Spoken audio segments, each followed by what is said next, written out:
ઘોઘલામાં 5 થી 6 કલાક વીજ પુરવઠો ઠપ થઈ જતા જનતા પરેશાન। ઘોઘલામાં સાંજના સમયે લાઇટ બંધ થઈ, જે છેલ્લા 5 કલાકથી નહીં આવતા ઘોઘલાની જનતા પાવતી કુવા સબસ્ટેશને પહોંચી અને ઉગ્ર રજૂઆત કરી અને આટલો સમય વીજ પુરવઠો બંધ થઈ જતા રોષ ઠાલવ્યો। 5 થી 6 કલાક બાદ લાઇટ આવી જતા જનતાએ હાશકારો અનુભવ્યો। દીવમાં વીજ પુરવઠો વિભાગનું સંચાલન પ્રાઇવેટ કંપની ટોરેન્ટો ચલાવી રહી છે। દીવ જિલ્લાની જનતાને ખાનગીકરણથી વિરોધ તો છે જ, એમાં પણ આવી સમસ્યાથી જનતામાં વધુ રોષ ફેલાયો છે। હું બિપિન બારિયા લક્ષ્મીનારાયણ મંદિરની સામે રહું છું, બરાબર। છેલ્લા 5 કલાકથી અમારી શેરીમાં લાઇટ નથી અને આ તહેવારોના દિવસે એટલે કે અમારો ઘોઘલા ગામનો મેઇન તહેવાર એટલે વાવટા કહેવાય કે જે અમારી શેરીમાંથી જ્યારે પસાર થઈ રહ્યા હતા ત્યારે 6:30ની આજુબાજુએ લાઇટ ચાલી ગઈ।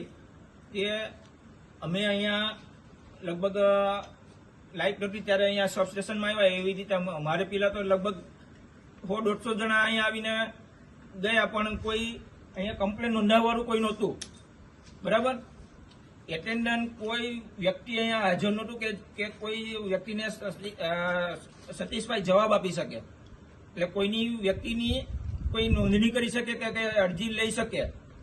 એટલે અમે આ લોકો આવીને અહીંયા આ મેન દરવાજાને છે ને અહીંયા લોક મારેલું છે, બરાબર। કોઈ હાજર નહોતું, કોઈ ઓફિસર હાજર નહોતા, કોઈ એટેન્ડન્ટ હાજર નહોતા, બરાબર। એટલે આ ઓફિસને અમે લોક મારેલી છે। એ પછી 11:30 ને 11:45 વચ્ચે એ સાહેબ લોકો અહીંયા આવ્યા, લાઇટ ચાલુ કરી। હવે એ લોકો એમ કહે છે કે આ મેજર પ્રોબ્લેમ હતો, પણ અહીંયા કોઈ એટેન્ડન્ટ હતા નહીં, હાજરમાં કોઈ નહોતું। માની લો કે 2 કલાક એ લોકોનો ટોરેન્ટ પાવરનો એક મેસેજ આવે છે, 1 કલાક માટે અમે લાઇટ બંધ કરીએ છીએ, પણ 5 કલાક સુધી લાઇટ આવતી નથી। આખા ગામમાં લાઇટ હતી, સિવાય કે અમારા એરિયામાં કોઈ લાઇટ નહોતી, પણ જે મેઇન અહીંયા સાહેબ છે તો કોઈ હાજર નથી। એક સાહેબ છે કે એ મારા ઉપરા અધિકારી બહાર ગામ છે, એ હાજર નથી। કાલે આવશે પછી તમારો પ્રોબ્લેમ સોલ્વ કરશું।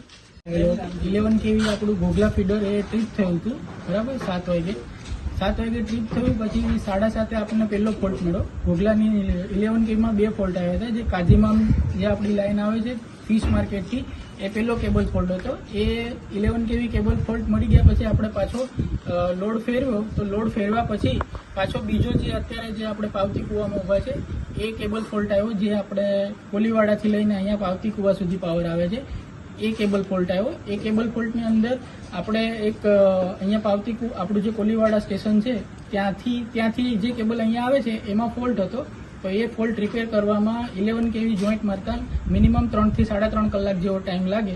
છતાં બી આપણે સૌથી ફાસ્ટ 2.5 થી 3 કલાકની અંદર જોઈન્ટ મારી દીધો છે અને 11:30 પાવર ચાલુ થઈ ગયો। મારો એક પ્રશ્ન એ છે, 9 વાગ્યાથી લઈ મારો પ્રશ્ન એ છે 11:30 વાગ્યા સુધી પાવર બંધ હતો, 2.5 કલાક જેવો પાવર બંધ હતો। અને આના પહેલા જે કલાક બંધ હતો એમાં બી કેબલ ફોલ્ટ આવ્યો હતો, એના લીધે બંધ થયો હતો। એટલે આના હિસાબે પાવર બંધ થયો હતો। હવે અત્યારે જે આ ટ્રાન્સફોર્મર આપણું જે છે પાવતી કુવા, એ સિંગલ લાઈન ઉપર ચાલે છે, એના હિસાબે આ ફોલ્ટ થયો હતો।